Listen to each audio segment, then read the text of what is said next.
When I was little, the Easter Bunny was quite creative. We had these big involved Easter egg hunts that involved like codes and compasses and orienteering. Sometimes we would be led all around the property. Sometimes we would be led off of the property. Sometimes you had to get into a car, but there was always some sort of a riddle involved. It wasn't just easy. You didn't just go looking for eggs. The easiest one that I remember was when I was wee little, and I think I found my basket in the house, or I found something small in the house, and it just wasn't adding up. I usually got like a little more that year. My dad took me out onto the porch, and he pointed to the tree line, and there was this glittering piece of foil hanging from a tree. He's like, "What is that? What's that bright shiny thing you see out there?" And sure enough, it was like a chocolate foil bunny hanging from a branch, and I had to go follow it. And there was this trail all the way through the woods, like up the hill, out around, and down to the bottom of the hill.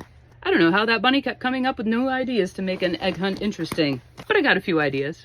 Now I've got kids of my own, and they have to do similar things. My own kids are learning that Easter Bunny is pretty wily and wants to make them work for their candy. Either last year or the year before, I've got two kids. One of them got a sheet of paper with gibberish written all over it. Words that didn't make very much sense when you just read them in order. And then the other one got a piece of paper with holes cut out of it. And it took them a little while to put two and two together, like literally and metaphorically, to figure out what they were supposed to have been doing with it. And sure enough, if you laid the right piece of paper the right way, it spelled out exactly where the baskets were. Another time I did a hunt for my niece and nephews, and one of them had to follow a trail out to a sealed wine bottle that had a scroll in it. The other ones had to follow a trail out to where a corkscrew was at the end. That doesn't make any sense, but they better bring it back with them. Maybe they'll need it for something. I think there was a third trail, and it led to a key. So individually, none of those clues made any sense, but when the three of them got together, they had to figure out that the corkscrew opened up the wine bottle to get out the piece of paper that didn't make any sense unless they had the key. This year, I think the Easter Bunny is going to use a Cypher to tell people where the prizes are.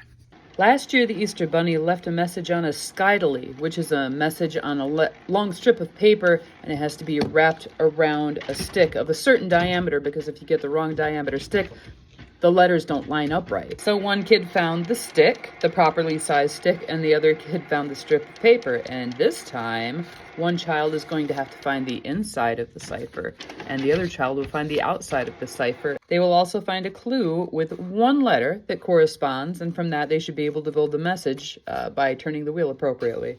Not all that difficult, but tricky, especially when you're a kid wanting to get that chocolate.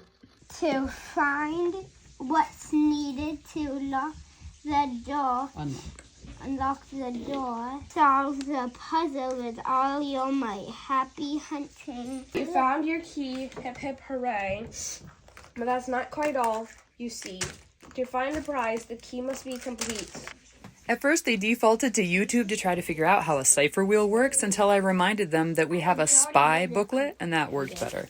Did you find it yet? Yeah. Okay. 15 to 20 minutes later, they're swimming in candy.